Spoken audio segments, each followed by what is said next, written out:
Warren Buffett is sitting on a record-breaking mountain of cash. While the rest of the market is chasing rallies, the Oracle of Omaha is hoarding cash like it's 1929. Why?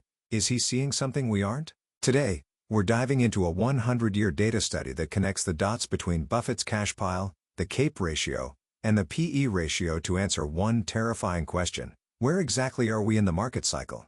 Legendary investor Howard Marks once said, "We may never know where we're going, but we'd better have a good idea where we are." We can't predict the future, but we can measure the present.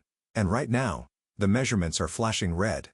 To get that good idea of where we are, we need to look through three specific lenses. First, the PE ratio, the simplest measure of price. Second, the CAPE ratio, which smooths out the noise over 10 years. And third, the Buffett indicator of sorts, Berkshire Hathaway's cash percentage. Here is the kicker. All three metrics are telling the exact same story simultaneously in February 2026. Let's look at the CAPE ratio. This is Robert Shiller's cyclically adjusted measure. The long-run average is roughly 17. Where are we today?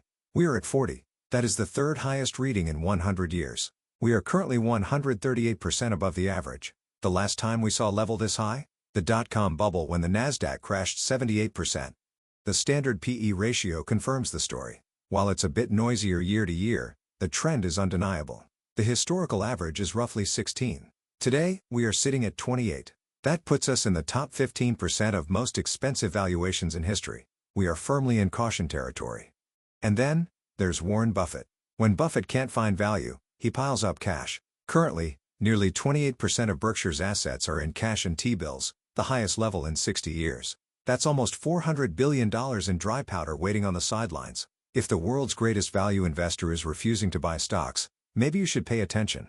This is the smoking gun. Look at this convergence. In 1999, right before the dot-com bust, all three signals spiked. In end 2025, all three are at extremes simultaneously. History tells us that when valuation signals align like this, the signal is historically significant. So, what happens next? We plotted every starting year against the subsequent 10-year returns. The relationship is clear. The higher the valuation when you enter, the lower your returns will be over the next decade. At a CAPE higher than 35, history suggests annualized returns of just 1% to 3%.